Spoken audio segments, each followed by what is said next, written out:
right, welcome back to Exhibit A-List, where pop culture gets cross-examined. Today, I'm here with Nick Thompson, former Love is Blind cast member, podcaster himself, vocal advocate for reality TV rights. And just a little disclaimer before we jump in. This conversation will be reflecting Nick's personal experience and opinions, and nothing discussed here is legal advice. We're just speaking generally about contracts and his experience. So Nick was an early cast member on Love is Blind season 2, and we connected a year or two ago Mhm. when some of my videos were going viral because I found the Love is Blind contract. There were a lot of Love is Blind lawsuits, and I came on Nick's podcast. Thank you so much for coming in today, Nick. Oh, I'm so excited to come and return the favor. Like I've said before, you're my go-to pop culture attorney breaking it down so I can understand what the heck's going on. So glad to come on. That's awesome. I'm glad to be. And you know so much about the law. I feel like, Oh, you're a junior attorney at this point. there was someone on a podcast that was on a reality show, and they literally said, "Oh, Nick, I think he's like a labor attorney." And I DM'd him like, "I'm not a labor attorney. I No, just you just play unfortunately one on have had to." Instagram. Yeah, I just unfortunately had to learn a lot about it. Yeah, and that's the thing. You only learn these things once you're kind of thrust into it. And we'll get into your experience on the legal end. Like taking a step back, I'm curious, how did you originally get on the show? Were you recruited or did you apply? I was recruited, and ironically, I just got what was it? It was the week of Thanksgiving or the week before Thanksgiving because I got a notification of the screenshot of from my memories of being reached out to in 2020 on LinkedIn of all places, Oh, which wow. is the social media platform I was really most active on. So Instagram, I had like, I think it was like maybe 347 followers. I would post random pictures of my dog. So LinkedIn, they reached out to me, a casting agent, and I kind of shrugged it off and was like, what do I have to lose taking the call? And then, I took a few calls, did several, casting interviews where, and it was COVID. So it was all remote where it was like, make sure you're well lit, show your personality, almost a little preview at times of what it was going to be like filming when they would be like, say it like this. Oh, Say it this way. interesting. Show a little bit more excitement because they were building sizzle reels to like present the cast to Netflix and have Netflix give kind of the final say. So over the course of the next what was that, 5 6 months, we started filming in April, and I like to say I kind of sleepwalked into it. I didn't think they were ever going to pick me. I didn't think I had the personality for it. I thought I was just a little too probably stoic or serious, even though I am really funny in real life, I think. I just It's didn't hard think to I was come gonna. across that way on a interview, especially in that, like, setting where someone's asking you questions and Yes. Well, nerves I'm are witty flying. too. I'm like in the moment. I can't tell a joke to save my life, but I can be funny like in context. And when you're riffing, yeah, I'm the same Yeah. way. Yeah. And when they were reaching out to you, did it sound more like, "Hey, this is an opportunity to get exposure, to be on TV, to do something cool?" Or was it really like, "Hey, are you looking for the love of your life and want this once in a lifetime opportunity to blind date someone and then get married?" I'm curious how they posed it to you. So I can tell you at the time, it was very, and then I'll tell you how my reflective opinions have changed. When I was doing that initial interview process, I was kind of engulfed from the message of this is a psychological experience. We're here to help you find love. We're not trying to be the bachelor. There's not going to be a bunch of wannabe influencers on the other side that are just trying to be here for fame. We really vet people out. We're making sure that people are ready for marriage, wanting marriage, so that we have a higher chance of success rate because that's what this show's about. So they were really selling the concept to me Mm. and the way that like this could be the way you find love. They would say things like this could be your love story. This could be how you find the person you're going to spend the rest of your life with. And lots of conversation. Like I was assigned a producer, a couple different producers in the pre-production process. And you're just having like virtual happy hour sitting there talking about past relationships, what worked, Is what this didn't. before you're ever hired, or this is at the point where you're kind of already a future So cast member? The timelines are a little muddled because everything started happening super fast around Mm. St. Patrick's Day of that year, and so it was like, that was, that last month, I I remember exactly where I was when I got the call and they said, "You've been cast," and I was just like, "Oh," they're like, "Do you have any questions?" I was like, "I don't think so, but I probably will, so who do I call when I do?" 'Cause I just Yeah. I, like, it wasn't registering, it didn't seem like it was something that was actually gonna happen, but once that happened, which was around end of, mid to end of March, then everything with the producers and the conversations, everything really picked up once they say, you're part of the cast. Before that, it was random. I would talk to like a producer, but that person would end up not being my producer. It was, And yeah. they start talking about this could be your love story.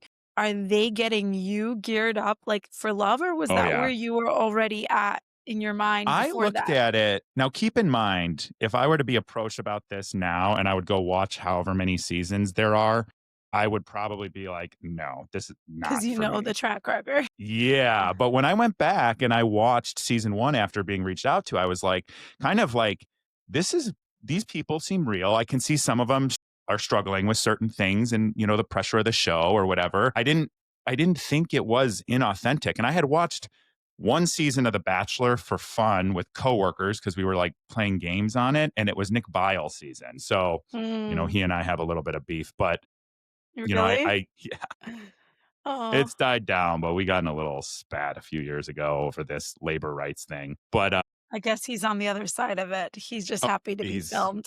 exactly. He's got his podcast with his exclusive guests and his screener copies of the shows, and he gets the first interview after the reunion for a lot of these So he's shows. He's still making a lot of money off of the show. It's still working for him, and I get why he would yes. be like, "Let's leave it alone." Yeah, he's like the mainstream media for reality TV, just totally bought and paid for and towing the line. I get Yeah, it. so Listen, yeah, so then they were selling that whole thing, and now when I look back on it and all the people that I've talked to, they're selling you what you want to buy in that casting process. So if you come across like someone who's interested in becoming Instagram famous, and I'm not saying they do this as directly as I'm saying it, but like other people that I've talked to were sold a completely different bill of goods. Like this is the way you can, grow your business. You can get, a few minutes on here and yeah. Of course you could probably find love, but you'll get the opportunity to be in front of so many people and, that you can use your great personality and find someone there, and so they're selling you what you want to hear. And I very much at that time had a lot of things going really really good in my life. I had a good job, I had just bought a new home, my first home, I had a dog, I had everything going well, except I didn't have anyone to share it with. And so mm, I was really looking for love, and I bought into the experiment piece and I bought into what I saw from an authenticity perspective in season one. And so I was like, okay, this is different than what I watched that one season of The Bachelor. These people seem like normal people from season one, and they're telling me that these people are ready for love. Oh, we're not going to go as young as we did last season because, oh, yeah, sometimes you're that's just always not. a thing with age, Yeah, yeah. So things like that, they really knew how to sell how to sell it to to you. Wow. someone that wanted to find love.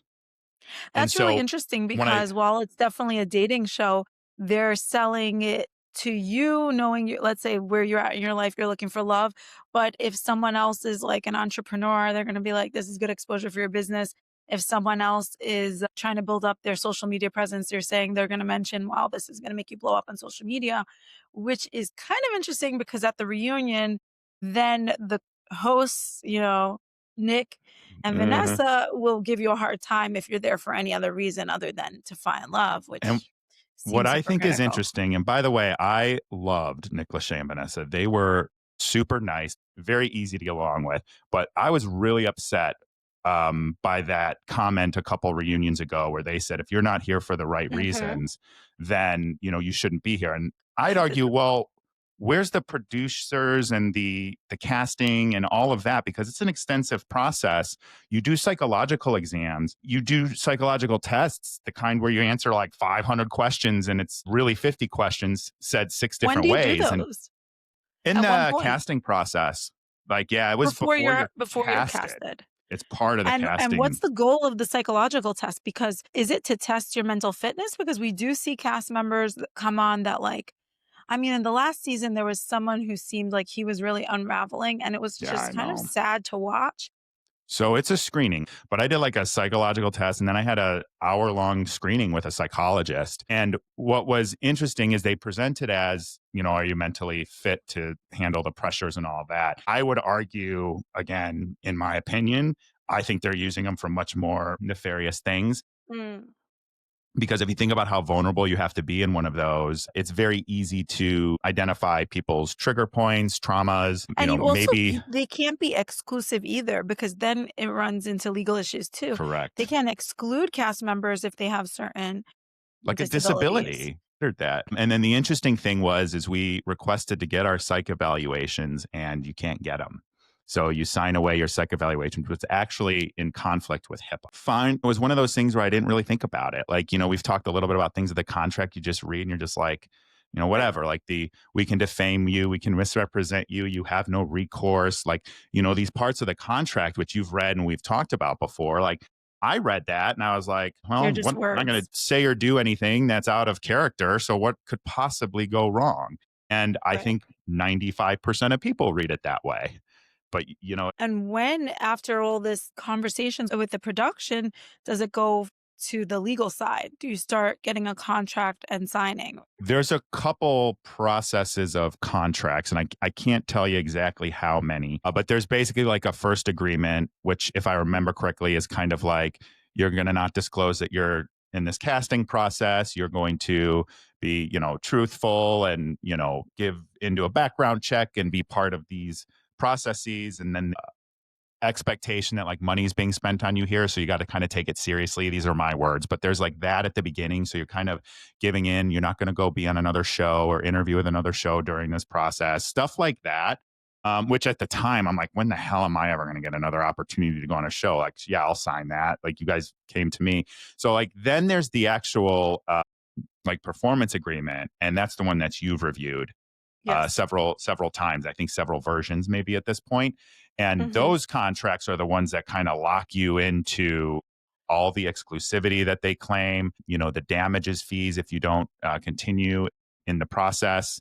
Simple things like not showing up to the airport for your flight out would have been breaching the contract, like things like that. And that's when you have a little bit of a back and forth.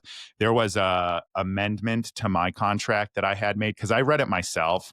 They don't give you a lot of time. I don't remember the exact Yeah. time. I've heard I was other going to people ask. I say it's think you like told me you had like a day or a two, couple right? To get days at the back. most. Yeah, it was like a couple days. I know they give it to some people like on a Friday and say I need it by Monday end of day. How are you And finding? that's a strategic move with Yes, contracts too, especially when it's a difference in power because you want the position or the opportunity and they are the ones who have all the power. So they're like, okay, sign it by Monday or we'll find someone else. So that that's what they say. urgency forces your hand. Yeah. Yep. Although, And I like, believe they're as you actually mature, you they're probably realize you can wait on things and people do wait around. When you first get your first big opportunity or contract, you do give into that urgency. and I am pretty firm in my belief, and I know there were a few people that this happened to on my season even, that they have more than they're planning to actually have on the show. They've got 15 men, 15 women for the show to start. They've probably got 30 people that they're moving as if they're going to go to the show. And I And do they think ever that get on camera or so these people yeah. some of them, I think there were two people, I know one for sure, that found out like the day before because somebody else dropped out. And that's the Mm, interesting thing too, is like sometimes you would talk to people and they would be going through this casting process and they meet someone in real life. And then you've seen some of this play out where they like break up with the person, go on the show because the show is, more important than their new relationship. So there's sketchy things like that, but they've got people on call because they found someone like the day before to come join our season. speaking of relationships, I don't remember if we ever said if is there a hard rule like you can't be in a relationship when you go on the show? I don't think I've ever seen No, any rule like that. no. I Isn't mean, it's that sad. interesting? It is interesting, but how do you prove that? What's a relationship? What's that like? Mm, How would you define in a court of law if you were in a relationship if you're saying we're not exclusive and he's saying or she's saying yeah we are. right. Okay, well that was a conversation we did or didn't have on the couch. And so I've seen it from pan out Yeah, from both sides where perception. it's yeah, or a scorned former partner who's upset, which I can, relate to that emotion, I'm sure. And then you've got the people who did the breakup to go on the show. But if you come back to kind of what the Nick said in that reunion episode, what I think is troublesome is like throughout this whole casting process, you guys are the ones that are doing the vetting. Mhm. So if someone's lying or misrepresenting and you've scoured, they had me delete a Facebook post from like 2010, but otherwise they've gone like 10, 15 years back on your social media. They know all So they're about your combing all your relationships. back posts. They're looking through, they're trying to find those problematic tweets. And then the question is, are they like taking anyone who has that problematic past, or are they, because I went on a podcast and we were talking about Real Housewives and how one of the cast members, the other ones had found old likes that she had done on certain accounts on Yeah. Instagram. They were homophobic and she had liked, and so, like, that's a deep level of research to find what someone else is liking. I mean, I don't even know how to find that, but, like, you can find those things, and then it's like, what are you doing with it? Are you casting that person, or are you Well, casting and them away? background checks. And I understand. And I talked to on my podcast, a producer from The Bachelor, and he said Mm. that they already have the characters that they're casting for. They've Ooh, got the interesting. archetype of the characters, and now they're looking for people to fill. Who So these fits that stories, mold? yeah, these characters you're going to play, these stories that are going to pan out. I'm not Oh, saying it's there's always gonna be a 100%. villain. There's always Yes, gonna be someone who's, like, two-timing or something is shady about them. So that yeah, makes sense that they need to cast that person. I mean, you have to have something interesting or else no one's gonna watch. But, exactly. that's where it Which is gets a why I little bit never thought I ethically would be on questionable. there. So then do you feel like like, I know you said you love Nick and Vanessa, and they're just doing their job too, but is the messaging that they're probably told to say, is it disingenuous if the production is looking for these things? They're probably looking for someone who's not being super honest when they come on the show. They're looking for maybe different characters to make things spicy, and so, like, if If someone comes out and they have lied throughout the show, that's what the show truly wanted. It's confusing.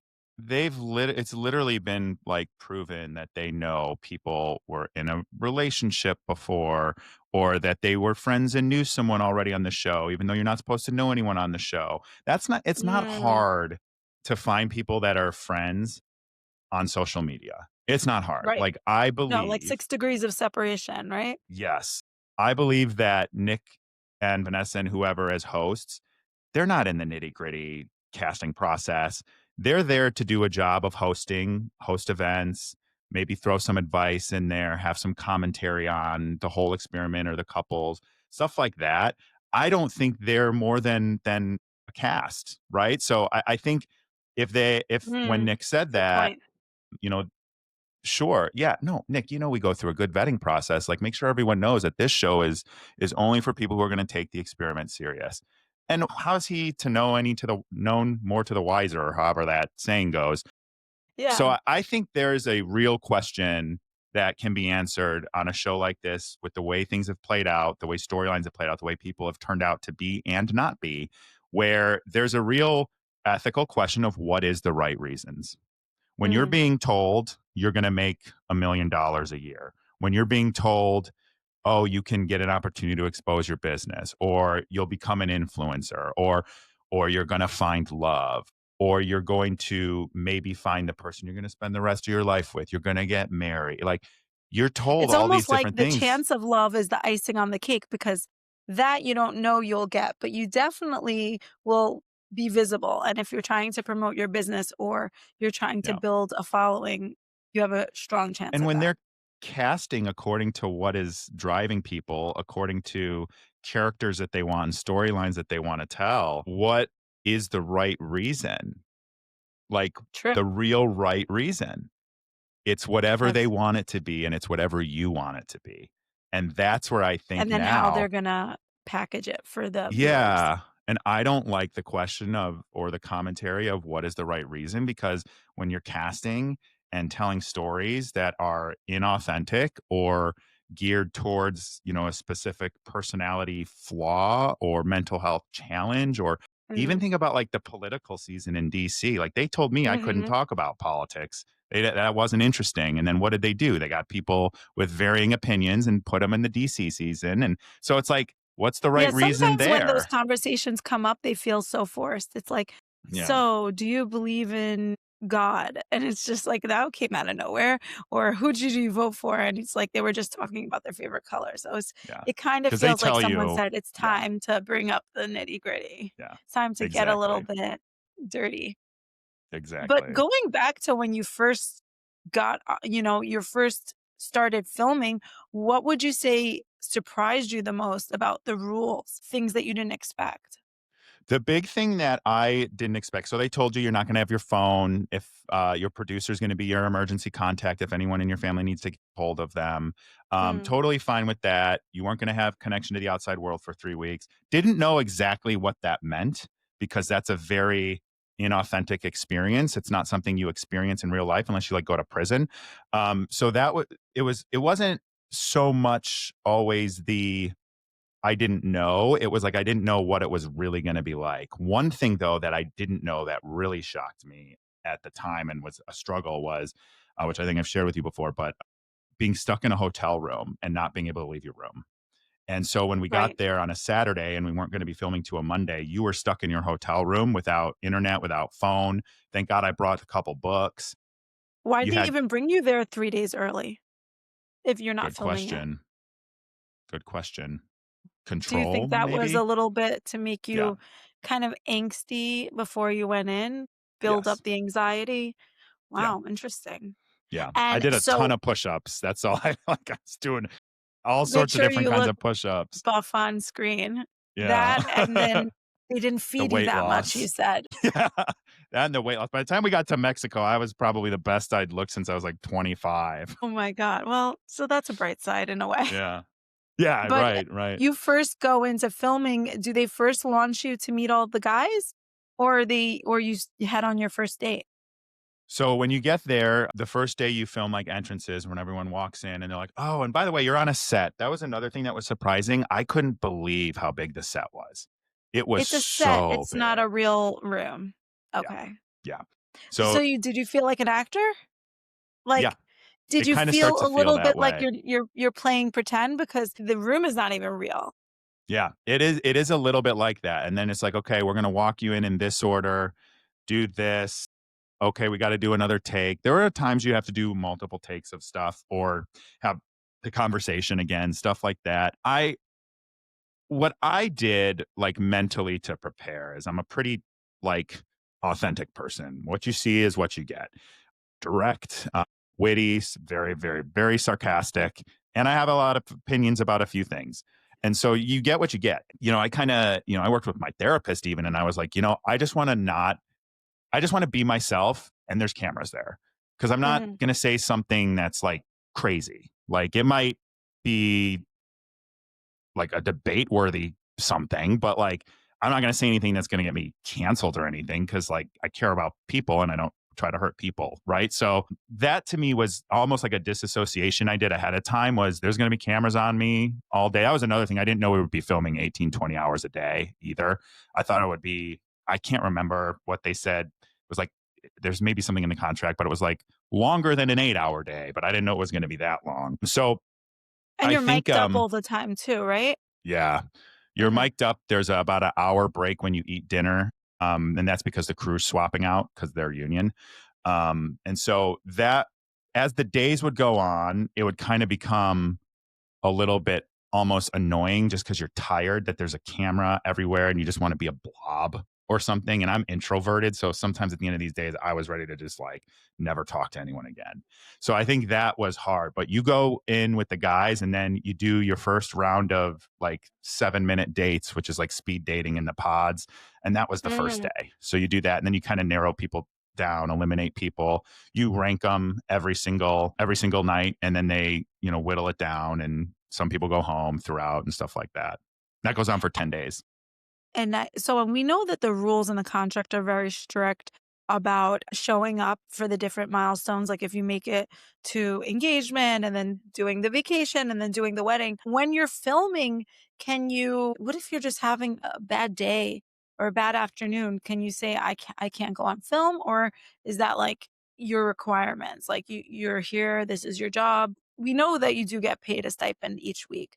Yeah. And are you thinking that if I come on screen all day and do the dates, then I'm gonna get my payment for the week, or you don't really think like that either? So it's kind of like two questions. You have to get producers' permission to leave set. That's to go to the bathroom. That's to To go to the really, that bathroom? was, yeah, you had to What get do you permission to mean? go to the bathroom. You can't just walk out to the bathroom? No. That's crazy. Yeah. And then And what if sometimes you'd have to they could say wait. no? Yeah. My Yeah. god, it's like being back So in preschool.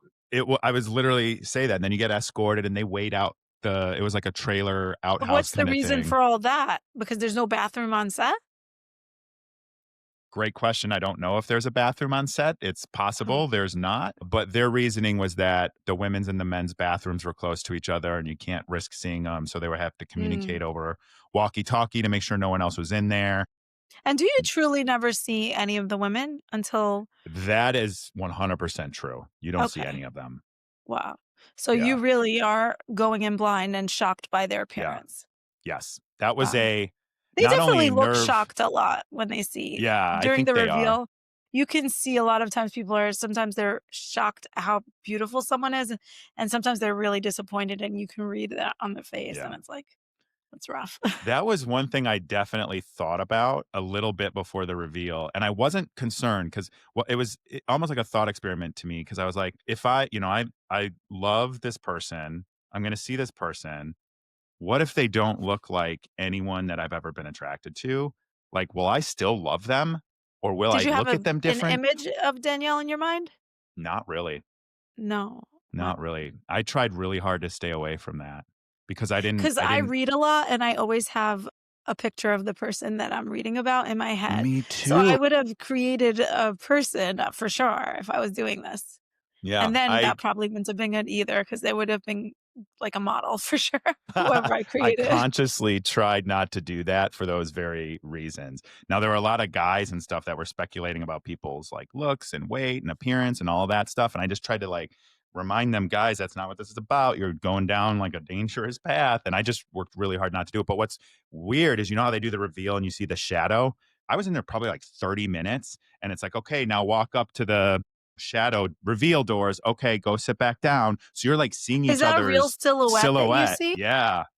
And you're seeing that several times before the doors open. And that's when you start to like, Spiral, because 'cause you're like, yeah, "What it's like do a they look like?" Now tease. you're really, "Oh, wow." They're Yeah. doing a lot to make you get very anxious, because then you're gonna go off cuff and be less poised probably, Yeah. I would imagine. Exactly. Because if you're standing there for 30 minutes going up and down to a shadow, you're probably just your nerves are sky high, you don't know what this person gonna look like, and then you start to think, "What if they're totally not my type?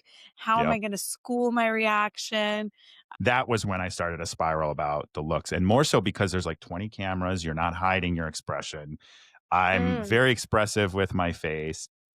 And also, by the way, like facial expressions by person, sometimes, there's resting bitch face, right? mhm. Like your facial expressions are very unique to you. And that's another thing on the show is that you can fall in love with someone, and you are falling in love with them blindly, but because you don't see the way they're saying things, your face communicates so much, like what you're Yeah. saying, that has nothing to do with looks.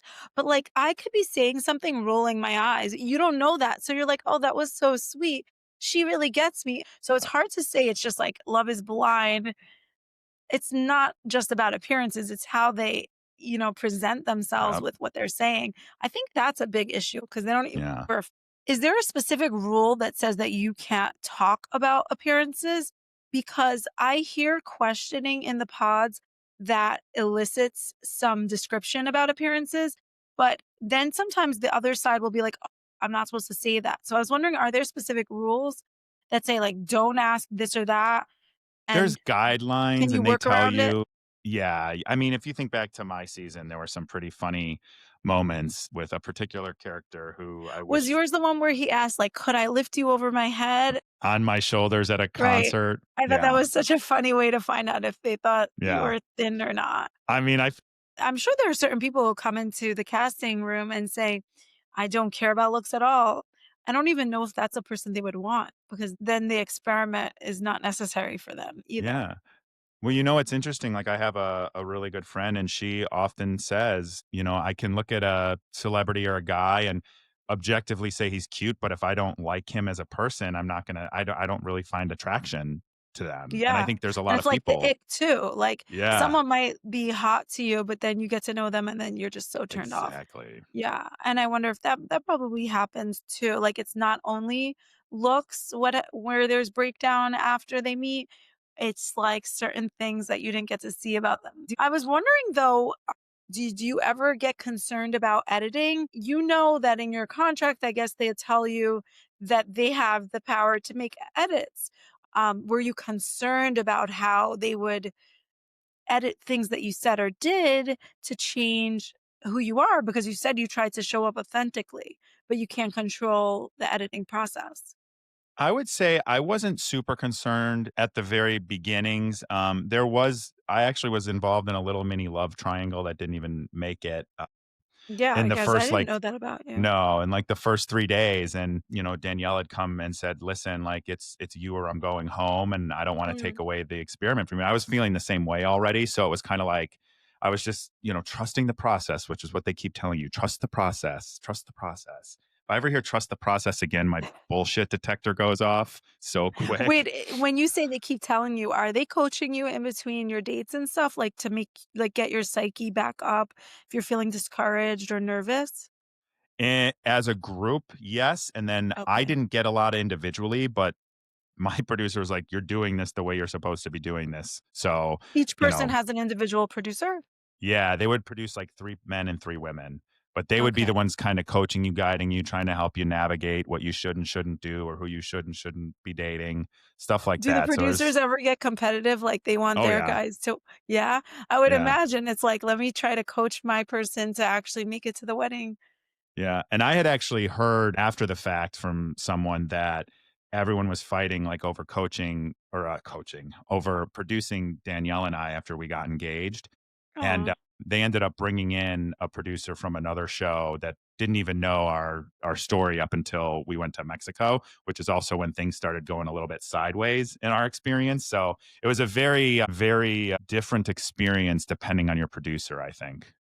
Personal producer was awesome. She's like, "I'm just gonna be here if you need me, but do your thing." And her and even Danielle's producer, they were different, and they had said during the pods that they were just gonna let us do our thing because it was a genuine connection. So it's kinda Versus like trying to, like, mediate between you force. if you guys were cut Mhm. Yeah. Now, from the point of the vacation till the wedding day, did you feel pressure because of the contract terms to get married, or did you feel like you could at any time say no? So we were for the time and the situation, I believe we were like in love for sure. I think that the only question became for us was, do we say yes or do we just leave after the wedding and then date like a normal couple? So Mm. the pressure was coming from the producers like the days leading into the wedding because I think they sensed that we were kind of unsure what to do, and I think they really I have heard through the grapevine of a source I can't name that there was like an incentive on the producer for us to say yes at the wedding. Again, you hear this after the fact, which I think is disgusting. A monetary incentive to say Correct. yes, Correct. but A you were bonus. never directly offered it? So is it a No, it sup was it was for the producer to get us up to that altar and oh, say to the yes. producer. Yeah. Wow. Now, I've heard So w rumors that they have incentivized couples to say yes too, but I can't confirm that. I had a reliable source though that our producer was incentivized to get us to say yes. well, it truly makes you wonder because some seasons, like the past one, looked like no one would get married, so then the pressure's on. Yeah. And so I But you think did when end up getting married. we did, and we were back and forth, and she kinda first came to me. I was a yes until, like, the day before, like, unquestionably, like, I was sure.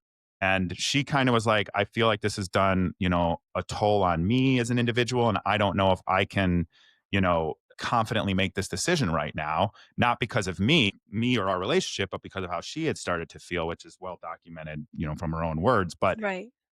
then I was like, no, I think we should do it. And then she kind of convinced me that, okay, let's just say no. We'll plan it out and then we'll just date after like a normal couple and see Is if that it discouraged?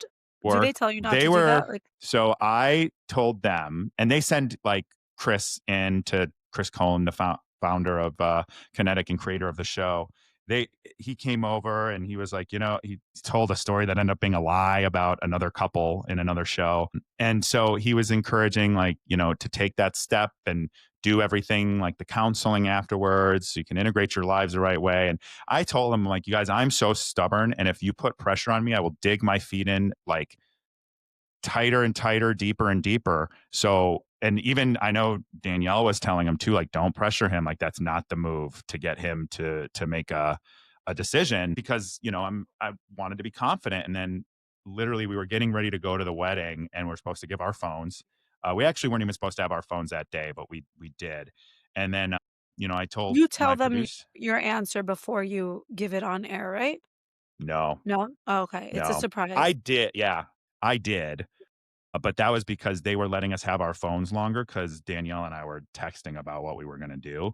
But they were Right. supposed to take our phones. Even my producer loudly said, "Oh, so you're doing something for work?" And I said, "Yeah, just So so I you're could keep my allowed to get phone." on page, like, We with weren't one supposed another? to. We just You're did. not supposed to, Yeah, okay. we just did So because as it was not the to only way they embarrass were. the other person, Yeah. right? Like, Oh out of yeah. kindness? But they didn't want that. Of I course not. told them, I'm like, if you want a yes, you've got to let me talk to her, or otherwise it's a definite no.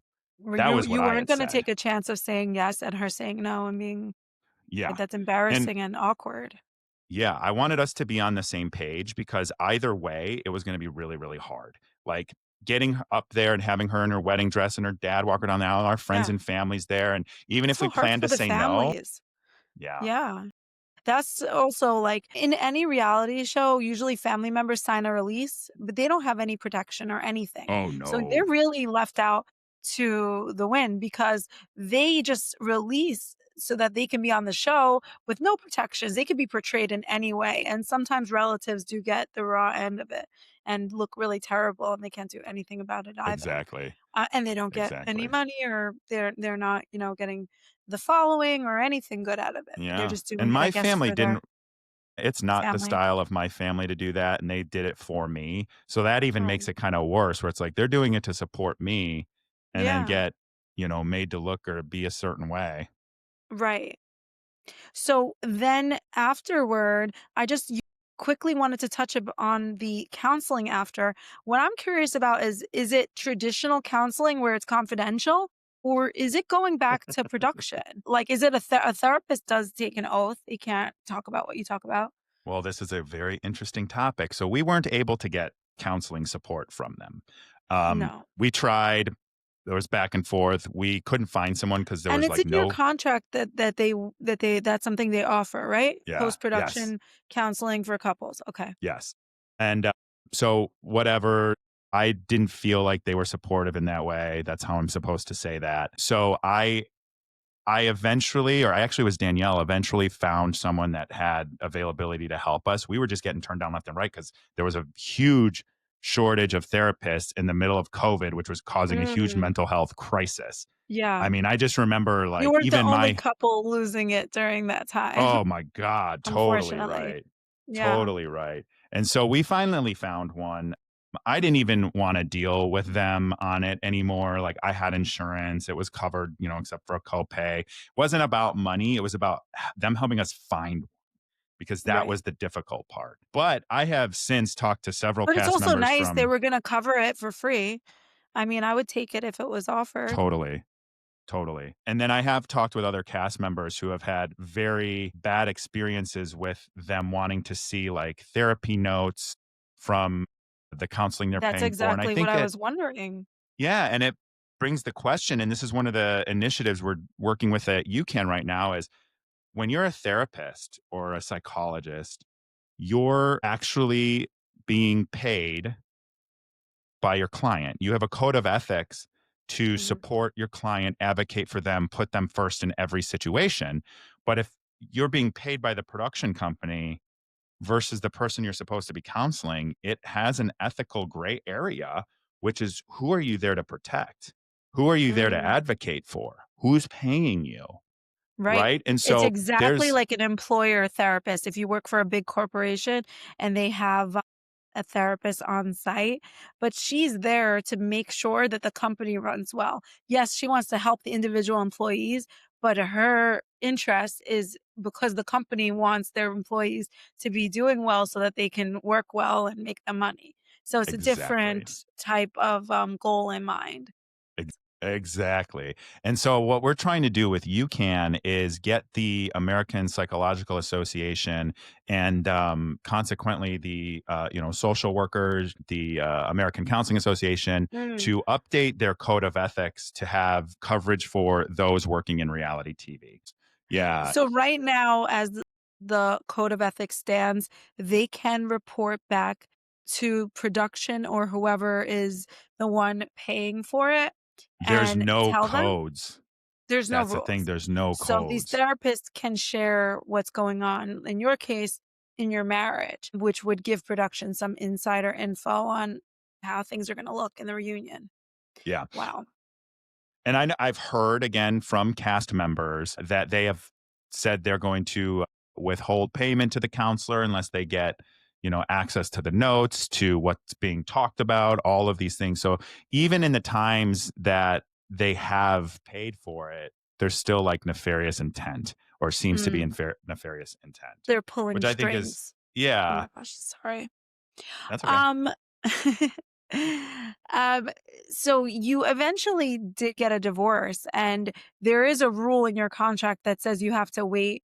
I think it was Ugh, 1 year post filming or the reunion, which is about the same amount of time, right? yeah. Now, how long from the point where the two of you, I don't know if it was one of you or both together, decide you want a divorce until you're contractually comfortable filing for a divorce? So we actually had that provision extended because they used to do After the Altar, which was a Mm, 3 episode follow up that we filmed within a few weeks after the reunion. So ours okay. got extended to be until after the altar was finished 1 year filming. after that. Yes. Well, oh man, I'd have to remember. I think it was once the last episode aired, Mm, you could, get divorced or whatever, publicly get divorced. Uh, One of the things was that it was after we finished After the Altar in like March of 2022. We were struggling a lot of the time just with basic life things in our relationship. And by the time After the Altar was coming out, I think it was probably like 2 or 3 weeks before it came out that she filed. I was concerned about getting sued for the, $5 million or whatever they decided it was for this you specific saw breach it of coming, though. contract. You knew she was going, you knew things weren't working out, but you were trying to follow the rules and she surprised you? I was surprised. Or altogether you were surprised, like you Uh, thought you were working on it? I asked for time, just a little separated time, and then Mm. I got served. I wasn't. She was saying it, but like I didn't know if that she was going to actually do that. So I was surprised by Who pays for not the that. divorce attorney? Is that out Oh of my, pocket or is that production? no, it Out of was, pocket? yeah. And it was very complicated too because I had been let go from my job in the middle of this divorce. And then my attorney was like, "Y- I think it was like 15 grand ended up being what my cost. Yeah, you had to pay for it out of pocket, both of You us. pay for it. Yeah. Wow. But they It was a pay for nice chunk of everything my, toward the wedding. They yeah. pay for your rings. You keep that? Yes. Yeah. You can keep Mm. the rings and You have to pay for the divorce only because, of course, the show is intended for you to get married and stay married, but realistically, almost all of them end in divorce. Just recently, statistically. yeah, Alexia Lemieux, she was like a fan favorite. She just got divorced and she was married, I think, I don't know how many years. 2 I or think it was 3? 3. I think it was 3, yeah. 3. But they statistically, they tend to divorce if they do get married, and divorce is so costly, especially Yeah. when you're not making that much from doing the show. So, Well, I what was guess and then yeah. having, like, just lost my job, partially Man. because of this chaos of what was happening and being said in public and on public forums, it was very difficult for me to look at, like, my savings account and be like, "Okay, here's 15 grand taken out of it to pay for this divorce that honestly, like, we could have done online ourselves for 1,200 bucks or whatever it is. And now Yeah. it's like ballooned up for both of us. And it was just in, my view, and I think maybe she would agree, like in retrospect, we should have just calmed the F down and Mhm. taken care of it ourselves because there wasn't any real shared assets, like anything, like any money that was made, I own my house. I have, my own stuff. She has her own stuff. There was the car, which I said you can keep. Like, I don't want the car. But otherwise, we had like no shared assets. There was money made, with brand deals and stuff that was made after the marriage, after the show came out. And that was part of it because, my attorney's like, you're entitled to some of that because that was made Mhm. within the marriage. And I was like, didn't Marital want, property. yeah, I didn't want any of that. I just wanted to like be done with it. So there was a little bit of, that, but it wasn't there was something in the contract about when they would pay like up to $5,000 for the divorce, but it had expired by the time we would have been ready. Maybe not in retrospect. Now I know a little bit more about the contract, but Mm. it to me at the time it seemed as if that ship had sailed on a timeline perspective of when they'll pay for it. And did you ever think or ask anyone whether they can truly enforce a rule telling you when you could get divorced? Like, You, I think I asked you that on my yeah, podcast. but during that first year, you fully thought no matter how bad it gets, and I guess it probably wasn't, like, too bad, but I'm sure for some people it can be really, really bad. It was pretty rough. It was pretty yeah, so did you ever feel like, I know you I don't have was the money to pay that communicating. kind of demand, but, Yeah. like, I gotta get out of here and I'm being held, like, I can't get divorced. I was That's a communicating scary with them as the struggles were escalating, and she was, making her decision just because I wasn't going to do it. So I just wanted to be clear on that because I don't have $5 million, like, and at that point I barely had any money because I wasn't working. So it was like, yeah. I don't know where you think you're going to get this from, and that was part of the reason I started speaking out too. Because I'm like, what are they going to sue me for? What? Like, I don't have anything And anymore. that's the thing that you don't realize because, like, a lot I think from attorney's perspective, we would say, "Let them sue you, you don't have the money, what are they gonna why would they bother?" But I guess as an individual, the idea of being sued, well, I'll have to pay them off for the rest of my life, I'm not even gonna take the risk.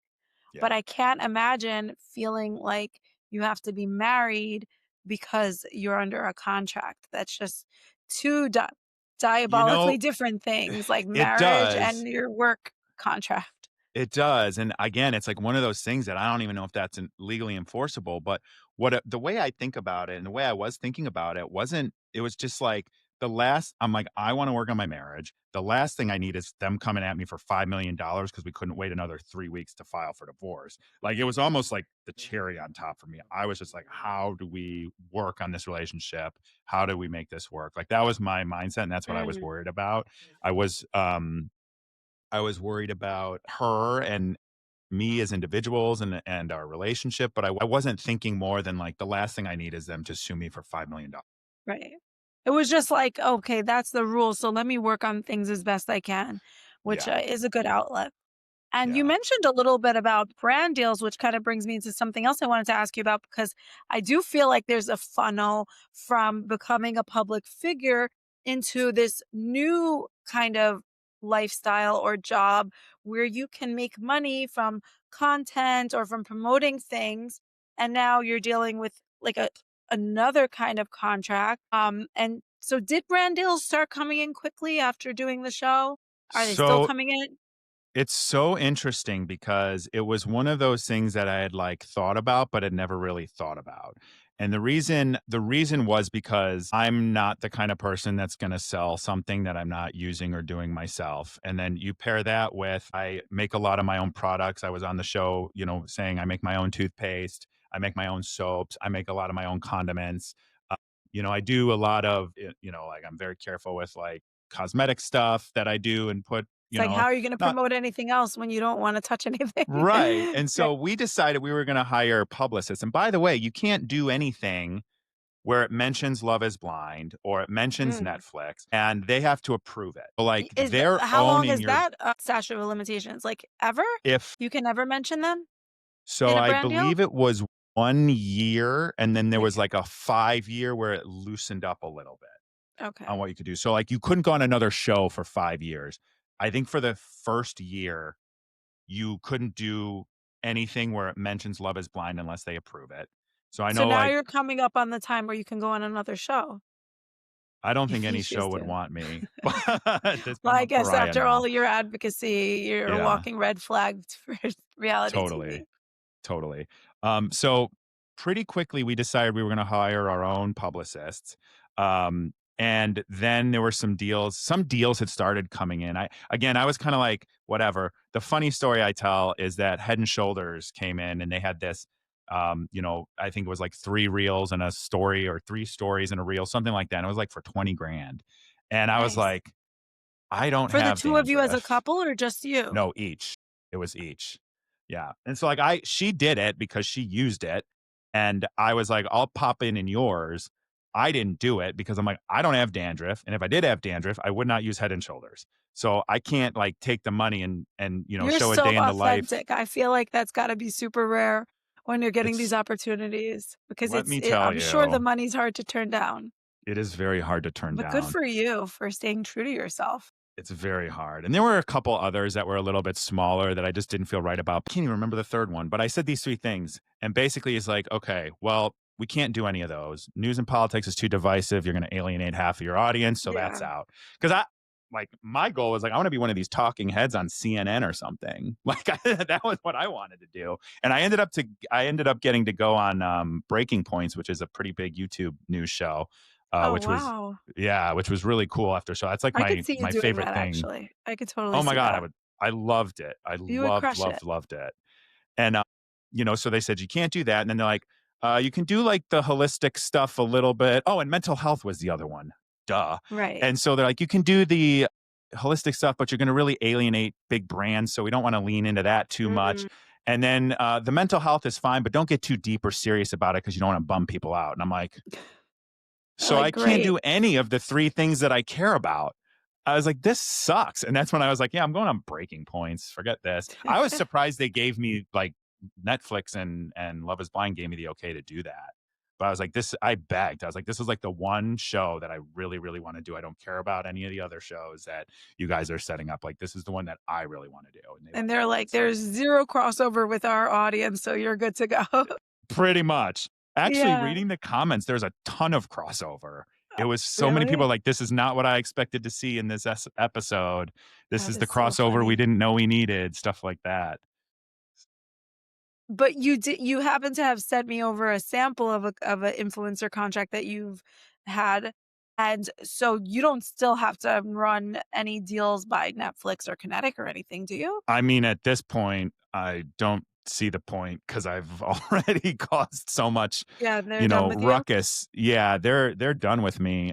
I'm pretty sure it's funny because I was talking to my friend, the other day about, like documentary that I've worked on and stuff, some pre-production. It's like no one will touch it, even though I've got like industry insiders that have made movies, produced films, all of this stuff, and they're just like, not wanting to produce it. We even had a really big at one point, and they ended up stepping away. But the documentary is actually about this topic of like content and who owns what and who has the rights and the residuals, and it's like exploring from different perspectives, different types of content and the legal aspects of it. And so, Yeah, that'd be so great. yeah, I'm but sure I'm the tides will persona non turn though, grata. and you'll be able to make that because with everything, like you think a documentary will never get made, and then all of a sudden there's another one exposing something that like 5 years ago no one was willing to talk about. It's just Well, the look at The right Biggest climate. Loser one Netflix recently released Yeah, earlier this year. I look at that that was and I'm very like, interesting. they know. They know what's Yeah. going on these shows. They're letting the biggest, At but this guess what? They point, the didn't fourth produce the wall has biggest. been broken for us, so we're in a weird place where, like, we all know, we both sides of us know that the other side knows that this isn't real, but we're all playing the game because we enjoy it.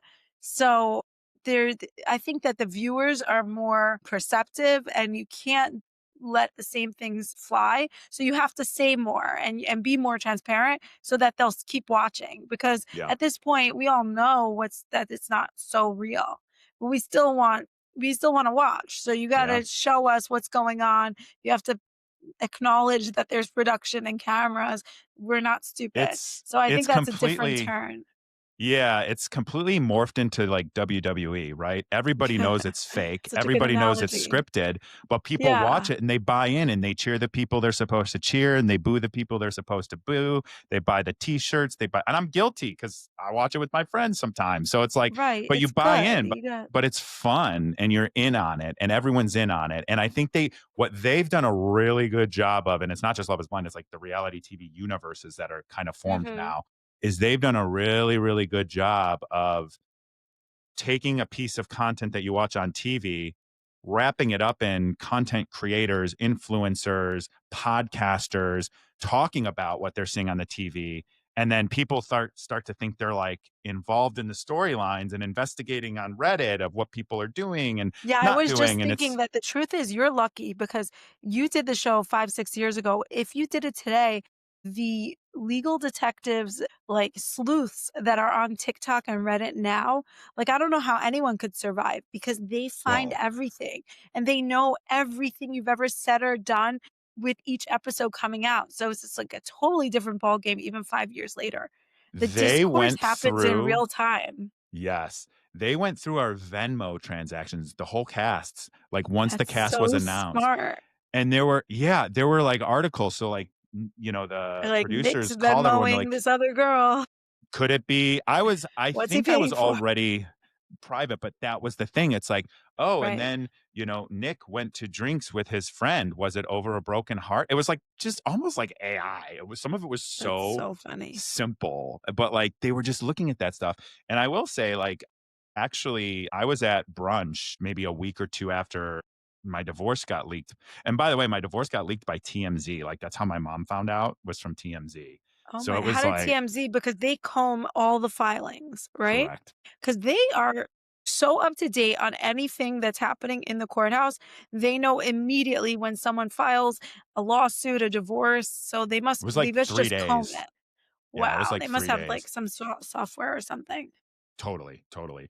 And then I was at brunch with, a couple friends, and my friend from England flew in here to Chicago and was staying with me, and we were at brunch, and there was this whole Reddit thread started about her, and she was there with me, and by the way, 2 other friends, 2 other guy friends, and started this whole rumor that the reason that we were getting divorced was because I cheated, and now I was With out this with my friend that you were mistress, at. and it blew up. I was like, "This is a nightmare," like, that did not happen, and I lost a bunch of followers. I probably got 300 like nasty messages about being, a cheater and many other things Mm. that they could wrap in that. It got to Danielle at the time and she was really upset about it. And it was like, how can you? And to her credit, she actually reached out to the guy and got him to take it down and said, this did not happen. And so, And, something that's going on now, and I wonder if you experienced it or maybe it didn't take place when you were filming or on TV, there's this concept of astroturfing that's being talked about a lot with celebrities now, where a couple people are, sometimes they're paid, but they're the groundbreakers of a certain narrative on, let's say, TikTok. I think it happens a lot. Instagram and Reddit. And so they go in with a concerted message about, let's say Nick, what's yes, the I've rumor been is that talking Nick about this for cheated. like 3 years because I Yeah, saw so it did you happening. experience this? And then it blows up because they keep on saying this rumor or this. And that's narrative. keywords, by the way, too. So it's like being Mm. recognized by AI and SEO and the keywords of being there. And so, like, there It was works really well because I have this theory, like, I've seen it happen, and I don't wanna get into, like, the celebrities that I see it happen with because everyone believes they organically have those beliefs about them, but I saw it happen when it first started, and I all of a sudden would see the same things over and over and over in my feed, and you could tell it was a concerted effort. But the thing that's crazy is that it does become organic because Mhm. um random person number 1000 sees that and does organically develop that belief, but it starts off in this Or they very Google it to confirm it, and then the confirmation is from the astroturfing. it's crazy. Yeah. So you've experienced this too, and you can Yeah. confirm that this is real because there's people out there who say astroturfing is not real because, hi, I'm not a bot and I genuinely hate this person. So if I feel this way, it can't be that there's this thing happening. And it's like, no, you don't realize that you might genuinely feel that way, but you don't know how this all started. Like, why did everyone start talking about it all day, every day for this past week? Like, It's like it's crazy. propaganda. It's working It's like propaganda. propaganda. And that's like when the seasons of Love Is Blind show now, they have like, I call it food propaganda because they just constantly Mm. show beautiful buffets of food when people are in the pods and in the lounges and all of that stuff. And I'm like, and everyone's like, see, they feed them. I'm like, Yes, think a little bit harder about why they would show these they know montages what they're all of a doing. sudden. Yeah. But it's Exactly. interesting because if you think about the astroturfing and it catches like fire and then you start to believe it because you're overwhelmed with that being the main idea and thought. And what I've seen Right. happen to people is people get, even if you look like now, just today, I don't know if you've been following like the Candace Owen, Erica Kirk Hmm. saga like I Of have, but course. people are labeling Candace Owens, like they're astroturfing Candace Owens right now based on her reaction to her meeting yesterday. And I'm just like, oh my God, like it's Mm. happening. And then it catches like fire and people get sucked into it and follow it like And people don't sheep realize that almost. sometimes the people who are out there posting are being paid. And that's just a Yes. reality. We both are on social media. I get reached out with To songs buy or followers. things. No, that Oh, okay. too. But Yeah. I get reached out, let's say, let's make this song go viral. And the funny thing will be like, I was just seeing that song all over. I didn't realize that it was a paid thing till they offered it to me. And you're not allowed to mention it. And so that's just with a song. If you think that a conversation piece is not also there's no money driving it. If you have a lot of followers, you can get paid to make certain statements. And so people are smart. Let's say you work from PR, the best way to get a Oh, conversation yeah. going is through grassroots conversations that look super random but just keep happening. Yeah. So, I was just so do you know those have you been in the algorithms that are feeding you the content about those Little Debbie Christmas tree cakes? no, but I just saw a picture on someone's story today of Okay. those. Yeah, so I used to eat a whole box of those when I was younger, They're and good. they're like a drug. I just eat the whole thing. I started seeing, like, maybe a month or so ago, like, people talking about them in what seems organically. Now it's everywhere, and I'm like, "Was this a This is viral marketing. This is a Josie and the campaign?" Pussycats. Did you ever see that movie? Yes. Oh my Yeah. god. It's literally come true, and it was so before its time because they made orange is the new black. Yep. Right? Was that what they did? Orange is the new pink or something? And they just subliminally put those messaging in the movies and the shows and everything, and everyone thought it was like, haha, it was so funny, and that's what they do now. You they Yeah. they put this food everywhere, and then suddenly you're craving it. It's Yeah, and wild. it's like, "Oh, have you tried the Little Debbie Christmas tree margarita?" And, like, the garnish is one of the Christmas trees, and Walmart, I think it was, had, like, a Oh my giant god. Christmas tree, like, light It's situation, whoever's behind the decorations. pumpkin spice Yeah. propaganda is now big Totally, Christmas tree. totally. Oh But my that's how gosh. they Well, start it. They start it, like, super organically, it's in the yeah, algorithms, and then it's off to the races. that's so true. My God, I could talk to you for forever, but I just want to close it up with a few last Sure. questions because I know we can go on. There's so many more questions I have for you, but just thinking big Well, picture, was there anything that you wish you knew or could have changed about your experience now that you're several years past and you're in a space where you're working to change, reality cast members' experiences, was there anything you would have changed for yourself with the knowledge you have now? So the way I went about the whole thing up until the point when I hit rock bottom and was like, "Fuck this, I'm gonna, blow it up." Blow the whole thing open. Yeah, but to me, and I'm always kinda like this, I'm like, I need to do the right thing.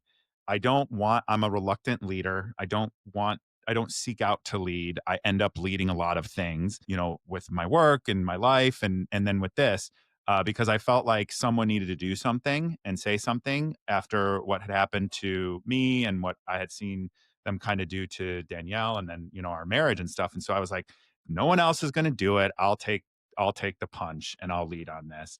And Mm, so, when I look at it back then, some people ask me, "Well, would you do it again?" And I think like for a while it was no, but then, one of the ways I try to live my life, which was really hard at the time, was that I don't want to have regrets. I just want to learn. So looking back on something and regretting it is very different than looking back on it and thinking like I learned from that. And this whole experience has taught me that I am way more resilient than I ever thought I would be. And if I were to go tell Nick at 25 who, was super depressed and struggling with everything, very reactive, not very patient, angry at, a lot of things about a lot of people, and tell him like you were going to do this, you were going to start this, and you were going to survive way worse than this right now. Like I take a lot of pride in how I've handled everything, and how I've grown and been resilient. So from that perspective, like everything happened exactly the way it was supposed to happen. If I could really change something, I think it would be, and I don't know how, because there would be a lot of things that need to change for us, but like I would want to get paid more and I would want mm, residuals because residuals, yeah, that's what ha huge. it's huge, and for the rest of my life and way beyond that, people are gonna be able to go on and watch me on Netflix, and they do. People go back and rewatch the seasons all the time, especially when the new shows are coming out, and the Mm. fact that because of that content, there's just an article that came out Thursday, I think, last week. My mom sent it to me, and it was, like, catching up with the Love Is Blind people who have been divorced and are in new relationships, and it's like my mom's so funny, she's like, "Did you approve this?" I'm like, "It's not how it works, mom." Like, it doesn't, but TMZ this was doesn't call also you before airing it. no, and this was also the first time, like, my, not really new anymore, but my girlfriend had been outside of like my social media, been kind of like Mm, pictured and mentioned and all of this stuff. So I think like if I look back on what I would change, it would be I think, there's still content being made. There's still Love is Blind season 2 on Netflix forever. Like I feel like people should be compensated for their content, no matter who produces it or where it is, which kind of, I know we didn't get into it and maybe we can do this again sometime, but the whole mm, who owns the content in an influencer brand deal, right? yeah. Like there's very strict guidelines and stuff like that. So I think for me, if I could change one thing, it would be to have more control over compensation on the content that you're featured in. Yeah, that's such a good thought. I think I saw a one-hit wonder singer on TikTok recently, and he was saying how he lives in this like gorgeous house, all from that one song. So residuals are huge. Totally with you. That's a great thought. Thank you so much for coming on and just you're always a wealth of information and good stories. I love to Thank chat, you. but why don't you tell everyone what you're up to and where they can find you? Yeah, thank you for having me. This is so fun. Like I love talking to you about this stuff and it's such a good intersection of like being legal but not being boring, no offense. Yeah, So that's the peop goal. So I'm glad. yeah, yeah. People, can find me on Instagram.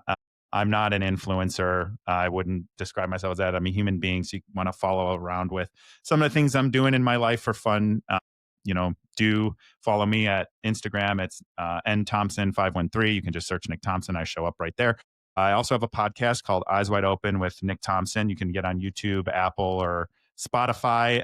This show covers anything that I feel like I want to talk about. I explore all sorts of different topics around mental health, holistic wellness, free speech, culture, really whatever's top of mind. I think there's something there for everybody. Amazing. Okay, well, I'll definitely have to have you on again because there's so much more to talk about. Conversation's not over. Thank you so much for joining me today. My pleasure. Thank you.